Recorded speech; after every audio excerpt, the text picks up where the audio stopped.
বলবো লিল্লাহি তাকবীর। মেসেজ দিলে সেন্ড করে না, দেয় না তো রিপ্লাই। ভিডিও কলে বলবা কথা, ক্যামেরা তার নাই রে, ক্যামেরা তার নাই। ডিজিটাল এই যুগ জামানায়, ডিজিটাল এই যুগ জামানায়, এনালগ তার মন তুমি যার লাগিয়া এমবি ভর, তার তো বাটন ফোন। প্রেম প্রীতি ভালোবাসা বিয়ের আগে নয়, মনের মধ্যে রাখো তুমি পরকালের ভয় রে, আল্লাহ তাআলার ভয়। প্রেম প্রীতি ভালোবাসা বিয়ের আগে নয়, মনের মধ্যে রাখো তুমি পরকালের ভয় রে, আল্লাহ তাআলার ভয়। তবে তুমি মুক্তি পাবা, তবে তুমি মুক্তি পাবা দোজখের আগুন তুমি যার লাগিয়া এমবি ভর, তার তো বাটন ফোন। কেমন করে বুঝবে রে সে, কেমন করে বুঝবে রে সে, ডিজিটাল তোর মন তুমি যার লাগিয়া এমবি ভরো, তার তো বাটন ফোন। কথা বলে ঠিক কি না?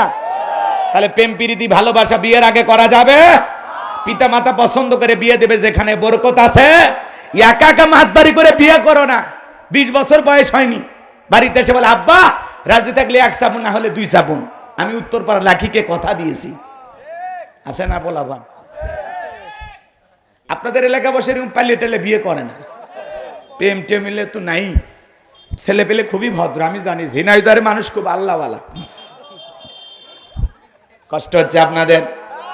এ যুবক, তোদের পায়ে হাত দিয়ে অনুরোধ করে যায়, পিতামাতার অবাধ্য হয়ে বিয়ে করা যাবে? পিতামাতার দোয়া আছে, মুরব্বীদের দোয়া আছে, যেখানে বরকত আছে। কোন কোন যুবক পিতামাতার পছন্দের মেয়েকে বিবাহ করবে? হাত তোলো যারা বিয়ে করুন। চাচা হাত তোলে। আর একবার রিস্ক নেবেন? চাচি খালি যদি সামনে, আজকেই খবর আছে। হাত নামান বাজান, সামনের দিকে যায়, লম্বা করব না। আমার আল্লাহ ডেকে বলে মুসা রে, প্রশ্ন করলাম একটা, জবাব দাও যাবে একটা। কারণটা কি? এইবার আমার আল্লাহ জানিয়ে দিলেন মুসা নবীকে, ও পয়গম্বর কলা আলকিহা ইয়া মুসা। আমার আল্লাহ ডেকে বলে মুসা রে, তোমার হাতের লাঠিটা এবার নিক্ষেপ করো। ফাআলকাহা ফাইযা হিয়া হাইয়াতুন তাসআ। লাঠিটা নিক্ষেপ করা মাত্রই হয়ে গেল বিশাল বড় একটা সাপ। মুসা নবী বলে বাপ রে বাপ, এই যে জাতের সাপ, আমার বংশ করে দিবে সাপ। এই কথা বলে পয়গম্বর জোরে লাফায় আর দৌড়াই ভয়ে ভয়ে। আমার আল্লাহ তখন ডেকে বলেন, কলা খুযহা ওয়ালা তাখাফ সানুঈদুহা সিরাতাহাল উলা। আমার আল্লাহ ডেকে বলে পয়গম্বর, ভয় পাওয়ার কোনো কারণ নাই। আমি আল্লাহ পাক লাঠিকে সাপ বানাইছি, আবার সাপের দিকে হাত বাড়াও, পূর্বের মতো লাঠি বানাইয়া দেব। পয়গম্বর ভয়ে ভয়ে ধরতে গেছে, সাপ আবার কি হয়ে গেল? লাঠি। এইটার নাম কি? মুজিজা। বলেন নাম কি? এরপরে আল্লাহ তাআলা বলেন, ওয়াদহুম ইয়াদাকা ইলা জানাহিকা তাখরুজ বাইদা মিন গায়রি সুইন আয়াতান উখরা লিনুরিয়াকা মিন আয়াতিনাল কুবরা। আল্লাহ ডেকে বলে পয়গম্বর, তোমার ডান হাতটা বগল নিচে ঢোকাও, ওখান থেকে বের করো। কোনো দোষ ছাড়া ধবধবে উজ্জ্বল সাদা চমৎকার আলো ঝলমল করবে, জ্যোতিময় আলো ঝরাবে। এই যে কুদরতের 2টা নিদর্শন দান করলাম, 2টা মুজিজা দান করলাম, এইবার তোমার দায়িত্ব হলো ইযহাব ইলা ফিরআউনা ইন্নাহু তাগা। ফিরাউনের নিকট চলে যাও। ফিরাউন সীমা লঙ্ঘন করেছে, ওরা পাপের 16 কলা পূর্ণ হয়েছে।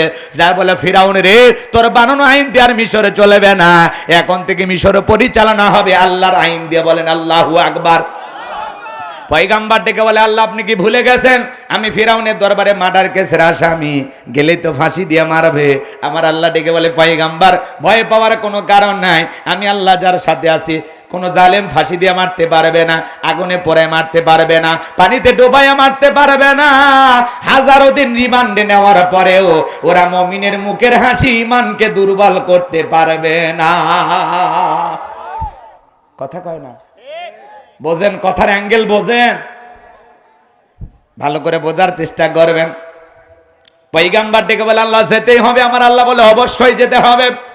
এইবার নবী মুসা আলাইহিস সালাম আল্লাহর কাছে দোয়া করে বলেন, ক্বালা রাব্বিশ শরহলি সাদরি ওয়া ইয়াসসিরলি আমরি ওয়াহলুল উকদাতাম মিন লিসানি ইয়াফকাহু কওলি ওয়াজআলনি ওয়াজিরাম মিন আহলি হারুন আখি। আরেকটু জোরে বলেন আল্লাহু আকবার। ডেকে বলেন, হে আমার রব, আমার বক্ষকে প্রশস্ত করে দাও, আমার কাজকে সহজ করে দাও, জিহ্বার জড়তা দূর করে দাও, যাতে সহজে জনগণ আমার কথা বুঝতে পারে। আর আমার পরিবারের মধ্য থেকে আমার ভাই হারুনকেও আপনি নবুয়ত দান করেন। আমার আল্লাহ ডেকে বলেন, নবী মুসা দোয়া মঞ্জুর, যাও, তোমার দোয়ার কারণে তোমার ভাই হারুনকে আমি আল্লাহ পাক নবী বানায়া দিলাম। এইবার আল্লাহর পয়গম্বর মুসা আলাইহিস সালাম তার ভাই হারুন আলাইহিস সালামকে সঙ্গে না ফিরাউনের দরবারে চলে গেল। যায় কি বলতেছে জানেন? আল্লাহ তাআলা জানিয়ে দিলেন, ওয়াকালা মূসা ইয়া ফিরআউন ইন্নী রাসূলুম মির রাব্বিল আলামিন। মুসা আলাইহিস সালাম ডেকে বলেন, হে ফিরাউন, আমি বিশ্বের রবের পাঠানো একজন রাসূল, আল্লাহর ব্যাপারে সত্য ছাড়া মিথ্যা কিছু বলবো না। বিদায় বানি ইসরাইলদেরকে আমার সাথে মুক্ত করে যেতে দাও।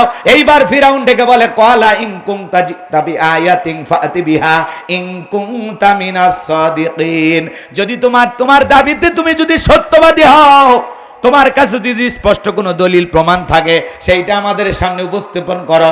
যদি তুমি তোমার দাবিতে সত্যবাদী হও। ফিরাউনের মতো কাফেরের কাছে নবী বলে দাবি করে, ফিরাউন প্রমাণ দেখতে চায়, আর বিরাট বড় আল্লাহর ওলি দাবি করে আমরা কোনো প্রমাণ দেখি না। কথা কয় না? ফিরাউনের কাছে নবী দাবি করতেছে, বলে তোমার কাছে কি প্রমাণ? তুমি যে নবী, স্পষ্ট কোনো দলিল বা প্রমাণ আছে? পয়গম্বরের কাছে কয়টা প্রমাণ? দুইটা। লাঠি ফেলাইয়া দিলেন, হয়ে গেল সাপ। বগলের নিচে থেকে হাত বের করলেন, ধবধবে উজ্জ্বল সাদার চমৎকার জ্যোতিময় আলো ছড়াইলো। এই দৃশ্য দেখার পরে ফিরাউনের সমস্ত লোকেরা ডেকে বলে, ইন্না হাযা লাসাহিরুন আলীম। নিঃসন্দেহে এই ছেলেটা মস্ত বড় জাদুকর। নবী দেখায় মজেজা, আর কাফেররা বলে জাদু। কথা বলে ঠিক কিনা? এইবার তারা কি করলো? ফিরাউন পরিষদের মিটিং বসে গেল।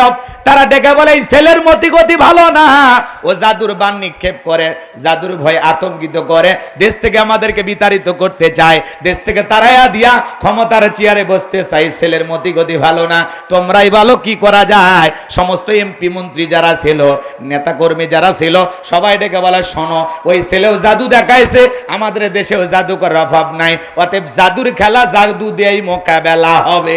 ওদের কাছে মজেজাও জাদুর মতো মনে হয়েছে, কারণ ওই সমাজে জাদুর ব্যাপক প্রচার প্রসার ছিল, জাদুর প্রচলনটা অনেক বেশি ছিল। কথাকে বোঝেন? সংক্ষিপ্ত হয়ে গেছে, আর কয়েক মিনিট। কষ্ট হচ্ছে? বিরক্ত হয়েছেন? একটা তাকবীর দেন, লিল্লাহি তাকবীর। এইবার শোনেন বাজান গো আমার, তখন তারা কি করলো? ইয়াতু বিকুল্লি সাহিরিন আলিম। শহর বন্দর থেকে তারা দক্ষ জাদুঘর ফিরাউনের নিকট উপস্থিত করলো।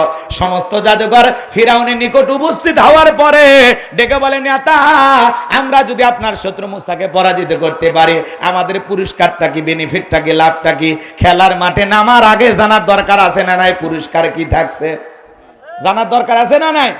যে আমরা যে আপনার শত্রু মুসাকে পরাজিত করব, আপনি আমাদেরকে কি দেবেন? ফিরাউন তখন ঘোষণা করলো, ক্বালা নাআম ওয়া ইন্নাকুম লামিনাল মুকাররাবিন।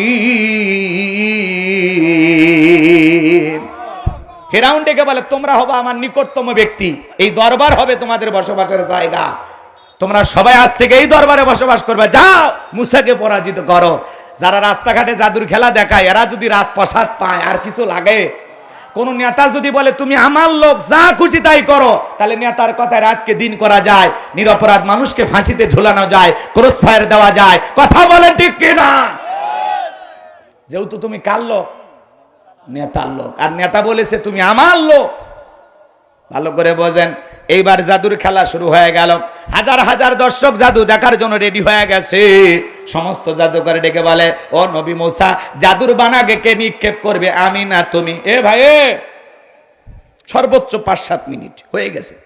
শোনেন, কষ্ট দিন না, কষ্ট দিন না। শেষ ভালো যার, সব ভালো তার। ঈদের পরে কষ্ট করে আপনারা বসেছেন, একটু মোনাজাত দেওয়ার সুযোগ দেবেন না?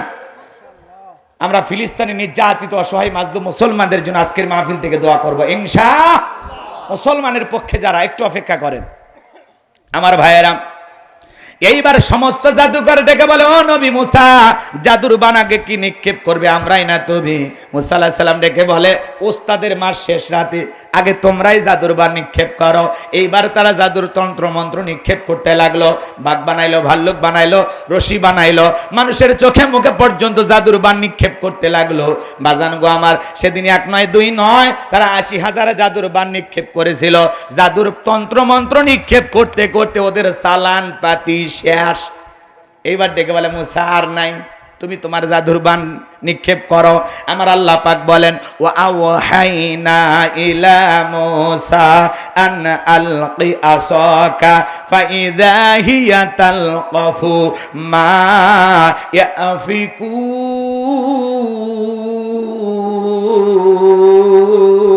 ইয়াফিকুন।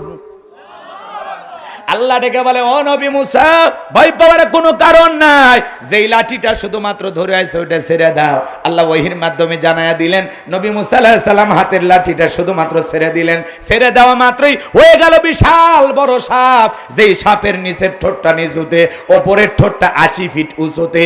এক নিঃশ্বাসে সমস্ত জাদুর বান খাওয়ার পরে ডেকে বলে, ফিরাউন রে, আরো কি জাদু আছে? এই দৃশ্য দেখার পরে ফিরাউনের পেছনের রাস্তা দিয়ে গরম হাওয়া বের হয়ে গেছে। আর দেখে বলে, করলামটা গিরে, এক মুসা নবীর লাঠির কাছে সব জাদুর কেরামত দিশার। সমস্ত জাদুকররা বুঝতে পেরেছে নবী মুসা আলাইহিস সালাম যেইটা দেখালো ওইটা জাদু না, ওইটা জাদুর দাদু। মারহাবা খন। ডাক্তার ডাক্তার চেনে, হুজুর হুজুর চেনে, বক্তা বক্তা চেনে, কথা কয় না, নেতা নেতা চেনে, শিক্ষক শিক্ষক চেনে, স্বর্ণকার আর এক স্বর্ণকারকে চেনে, দালাল দালাল চেনে। যাই যে কাজের কাজই দেখেই বোঝে আমিও যা তুমিও তাই।